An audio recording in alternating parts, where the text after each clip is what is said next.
Welcome to the critical first 15 minutes, mastering the ERG2024. This video is a tactical visual guide for firefighters on the initial phase of dangerous goods transport incidents. The prime directive is to resist rushing in. Establish command first, keep vehicles at a safe distance, secure the scene, and isolate the area. Always approach from upwind and upstream. Remember that invisible threats like high concentrations of gas may cause asphyxiation without warning. The Emergency Response Guidebook, or ERG, is your color-coded arsenal. It allows you to search by ID number, search by name, execute the response, and set the perimeter. Phase 1 is hazard identification. Look for the placard, which displays the 4-digit ID in hazard class, the orange panel adjacent to the placard on tanks, and shipping papers for vital information. Papers are typically found in the cab of a motor vehicle or with crew members on rail and marine transport.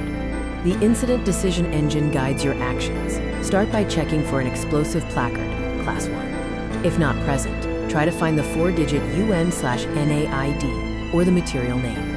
If all else fails, use Guide 111 for mixed loads. The lookup engine funnels data to action. Whether searching by number in the yellow pages or by name in the blue pages, the goal is to reach the appropriate guide, such as Guide 127. Watch for the P trigger, which indicates a violent polymerization hazard. The orange pages are the heart of the mission. Consult them first for potential hazards, public safety guidance on isolation distances and protective gear, and emergency response protocols for fire, spills, and first aid. Tactical divergence means separating fire response from spill or leak response. For fire, isolate massive distances due to the BLEVE risk, and use unmanned master streams and flooding water to pool containers. For spills, eliminate ignition sources, dike far ahead, and use specific extinguishing agents, avoiding water if the material reacts violently. The green highlight override is critical. A green highlight signifies a toxic inhalation hazard, TIH, or a water-reactive material. If no fire is present, skip the orange pages and go directly to the green tables to set isolation distances. If fire is present, use the orange guide for immediate fragmentation distances, then protect downwind using the green table. Mapping the green pages, Table 1, shows the initial isolation zone, a complete exclusion zone in all directions. The protective action zone is the downwind area at risk of life-threatening vapor, requiring immediate evacuation or shelter in place. Isolation distances shift based on the variable matrix of time and spill size. During the day, vapor disperses faster. At night, calmer air and temperature inversions trap toxic clouds, allowing vapor to travel much further downwind. Nighttime TIH spills create drastically larger protective action zones. Special hazards include water reactivity and pipelines. Certain materials generate massive amounts of TIH gases upon contact with water. Never use water for these fires.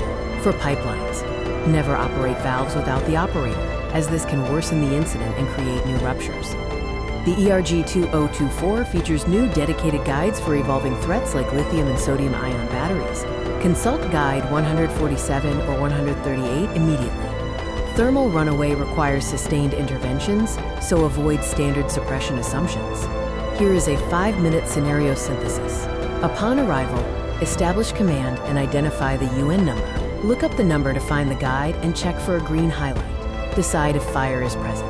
If not, skip the orange guide and go to the green table to set the perimeter. Finally, execute the response based on the guide's PPE and tactics. Escalate by contacting national hotlines like CANUTEC or the U.S. National Response Center. Before calling, prepare data including the UNID, quantity released, weather, and injuries. The final rule is to secure the first 15 minutes, then let the experts run the deep chemical analysis.